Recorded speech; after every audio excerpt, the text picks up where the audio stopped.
பார்வதிக்கும் துர்வாசருக்கும் நடக்கிற பாத்தி போர்ல விட தெரியாம அங்க எல்லாருமே சமைச்சு நிக்க சிவன் அந்த இடத்துக்கு வரதோட போன எபிசோட் முடிச்சிருந்தோம். இன்னைக்கு எபிசோட்ல சிவன் துர்வாசர் கிட்ட கேட்கிறார், நீங்க இப்ப கலந்துக்க போற இந்த யுத்தத்தினால விளைவு என்ன வரும்னு யோசிச்சு பாத்தீங்களா அப்படின்னு கேட்கிறாரு. அதுக்கு அவரும் என்னோட கோபத்துல நியாயமே இல்லையா அப்படின்னு கேட்கிறாரு. உங்களுக்கு எல்லாமே தெரியும், இந்த பாலகனோட மனசுல என்ன இருக்கு அப்படிங்கறது உங்களுக்கு கண்டிப்பா தெரிஞ்சிருக்கும். அப்படி இருக்கப்ப நீங்க ஏன் என்ன அமைதியா இருக்க சொல்றீங்க அப்படின்னு கேட்கவும், நீங்க சொல்றது உண்மைதான், ஆனா மகா காலனா இருக்கிறதுனால போர்னால ஏற்படக்கூடிய விளைவுகளும் எனக்கு தெரியும். ஆனா மகாகாளி என்னை விட மேலானவ, அதனால நீங்க அமைதியா இருந்ததா ஆகணும் அப்படிங்க சிவன் கிட்டயும் அவர் கோவப்படுறாரு. நான் அமைதியா இருக்கணும்னு நினைக்கிறீங்களா, இல்ல என்னோட தவ பலனுக்கு கிடைச்ச அவமானம் அப்படிங்கிற வெப்பத்துல நான் எரியணும்னு நினைக்கிறீங்களா அப்படின்னு சிவன் கிட்டே கோவமா கேட்க சிவன் ரொம்ப பொறுமையா சொல்லாரு, நான் அந்த மாதிரி சொல்லல, நீங்க இந்த பிரபஞ்சத்துக்கே ஒரு உதாரணம். கோபம் கூட தவத்தோட ஒரு பாகம் தான், அதுவும் ஒரு வகையான பக்தி தான் அப்படிங்கறத நீங்க எல்லாருக்கும் உணர்த்திருக்கீங்க. அதனால உங்களோட கோபம் பலமா இருந்தா நல்லது, அதை பலவீனமாக்கிறாதீங்க. உங்க கோபம் தான் உங்களோட பலமே, சிந்தனை, சக்தி எல்லாமே. முக்திக்கான வழியாவும் அதுதான் இருக்கு,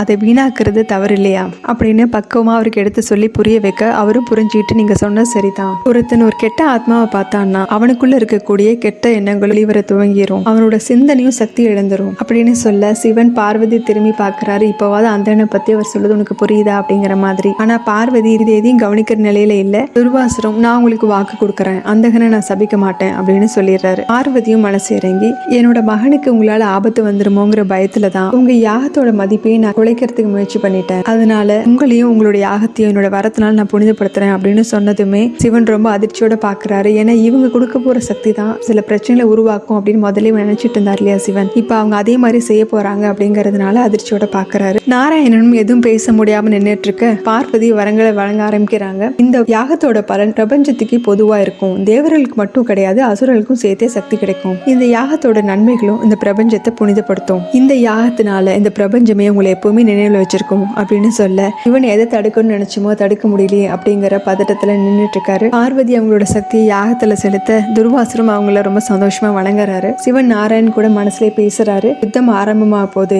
இது காளிக்கான பரீட்சையாவும் அமையும், அதை நாம ரெண்டு பேருமே நிச்சயமா எதிர்கொண்டே ஆகணும் அப்படின்னு நினைக்கவும் நாராயண் திரும்பி பாக்குறாரு. ஒவ்வொரு முறையும் பிரபஞ்சத்துக்கு ஆபத்து வரும்போது காளி ஏதாவது ஒரு உருவத்துல தடுத்து நிறுத்திருப்பா, ஆனா இந்த முறை காளியே இந்த பிரபஞ்சத்தை பரீட்சிக்க போறா அப்படின்னு நினைக்கிறாரு. நாராயணனும் மனசுக்குள்ளே அவருக்கு பதிலும் சொல்றாரு, மகா காளி இருக்கிற இடத்துல காலனும் ஒன்றிணைவாரு, அதனால என்ன நடக்க போகுது அப்படிங்கறத என்னாலையும் சொல்ல முடியாது அப்படின்னு நினைக்கிறாரு. சிவனும் அதுக்கு ஒரு விஷயம் நிச்சயம், பார்வதியோட அமிர்த ரூபிணி வடிவம் இந்த பிரபஞ்சத்துக்கு நல்லதே கொடுக்கும், செழிப்பையும் கொடுக்கும், பிரபஞ்சமும் சந்தோஷமா இருக்கும், தீய ஆத்மாக்கள் அழிஞ்சு நன்மை நடக்கும். இருந்தாலும் அமிர்தத்தை அடையறதுக்கு முன்னாடி பிரபஞ்சத்தை விஷத்தன்மையிலிருந்து காப்பாற்றணும் அப்படின்னு மனசுல நினைச்சிட்டு இருக்காரு. துர்வாசரும் இது வரைக்கும் எவ்வளவு யாகங்கள் நடந்திருக்கு, ஆனா உங்களோட ஆசீர்வாதத்தோட இந்த யாகத்துல இருந்து கிடைக்க போற பலன் மாதிரி வேற எதுலையுமே கிடைச்சிருக்காது. இன்னைக்குதான் எனக்கு ஒரு விஷயம் புரிஞ்சுது, என்னோட இத்தனை வருட தவங்கள்லயுமே நிறைவில்லாம இருந்ததுக்கு உங்களோட ஆசீர்வாதம் இல்லாததான் முக்கியமான காரணம். இப்போ உங்களோட ஆசீர்வாதமும் கிடைச்சிருச்சு, இதோட பலனை யாருக்கு கொடுக்கறன்னு நான் முடிவு பண்ணிட்டேன் அப்படின்னு சொல்ல அந்தகனும் குரு உஷானாவும் ரொம்ப ஆர்வமா பாத்துட்டு இருக்காங்க. சிவனும் நாராயணனும் பதட்டத்தோட பாக்குறாங்க.